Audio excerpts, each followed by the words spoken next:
हर सुबह की तरह राम अपनी साइकिल पर सब्जी लिए गांव से शहर जाने की तैयारी कर रहा था।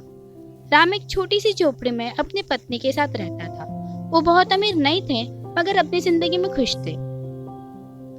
राम अपने राह में निकल पड़ा। आधे रास्ते तक पहुंचते हुए पूरा उजाला हो चुका था। राम साइकिल के पैडल को जोर लगाते हुए तेजी से आगे बढ़ रहा था। तभी अचानक उसे किसी के चीखने की आवाज आई। राम ने साइकिल को जोर से ब्रेक लगाया और यहाँ वहां देखने लगा। तभी उसने देखा पुल के नीचे एक आदमी बुरी तरह घायल था। राम उस आदमी की ओर भागा। उसके ऊपर कार चढ़ी थी। देखकर ऐसा लग रहा था पुल से नीचे गिरकर एक्सीडेंट हुआ हो। राम घबरा गया। राम से उस व्यक्ति की हालत देखी नहीं गई। राम ने तुरंत उस व्यक्ति को उठाकर अपने साइकिल पे बिठाकर पास ही के चिकित्सालय ले गया। राम उसके होश आने तक चिकित्सालय में ही रुका था, बिना इस चीज की परवाह किए कि उसे सब्जी बेचने भी जाना है। जैसे ही उस व्यक्ति को होश आता है, राम उससे मिलने चला जाता है। वह व्यक्ति राम से पूछता है, क्या तुमने मेरी जान बचाई? राम गर्दन हिलाते हुए हाँ कहता है। वह व्यक्ति उससे कहता है, मेरा नाम कबीर राजपूत है और मैं यहाँ का बहुत बड़ा बिजनेसमैन हूँ, और आज जो तुमने मेरे लिए किया वो मेरे लिए बहुत बड़ा एहसान है और मैं वो कभी नहीं चुका सकता। तुम्हारा बहुत बहुत शुक्रिया।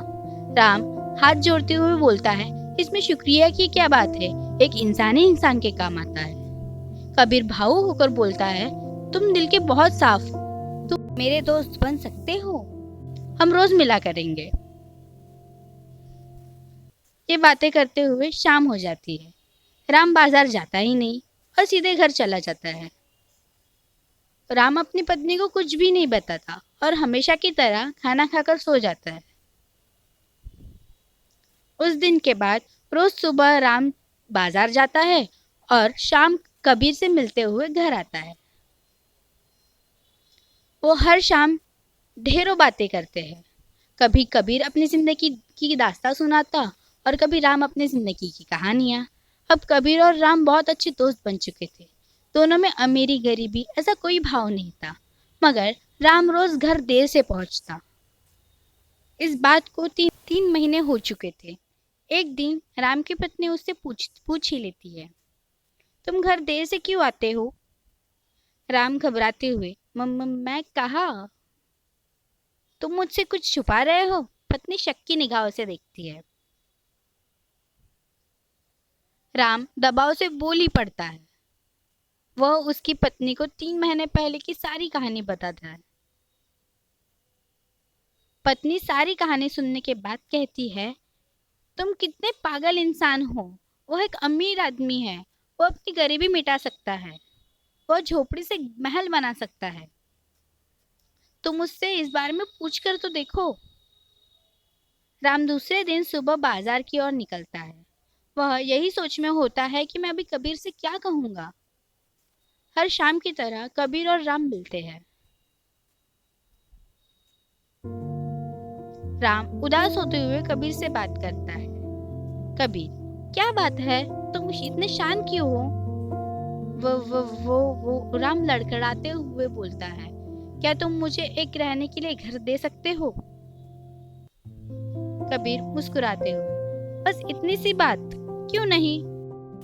मेरा एक घर खाली ही है, तुम वहां रह सकते हो, तुम कल ही आ जाओ। राम और उसकी पत्नी दूसरे दिन रहने चले जाते हैं।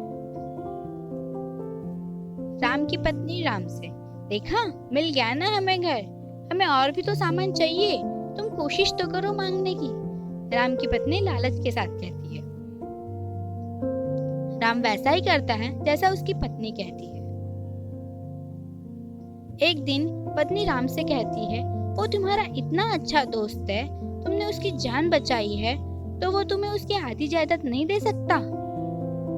तुम कोशिश तो करो पूछने की। ये सुनकर राम भी लालच में आ जाता है। उनकी जिंदगी पहले से काफी बेहतर होती है, मगर ज्यादा पैसे के लालच में दोनों आ जाते हैं। दूसरे ही दिन राम ये बात कबीर से कहता है।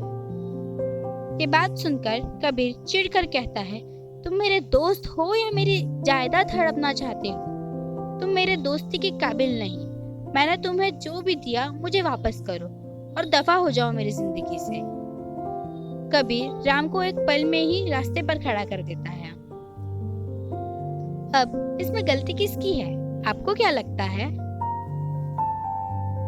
अब सब कहेंगे राम और उसके पत्नी की। जरूर उनकी ही गलती है, मगर क्या कबीर की गलती नहीं?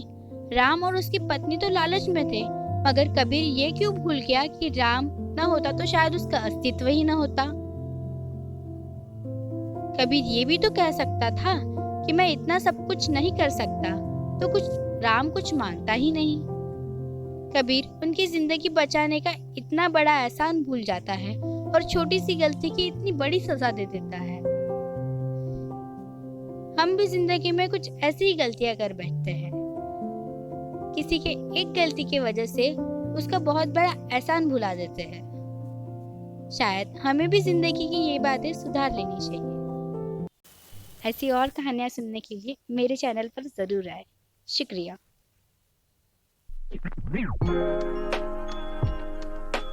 Thank you.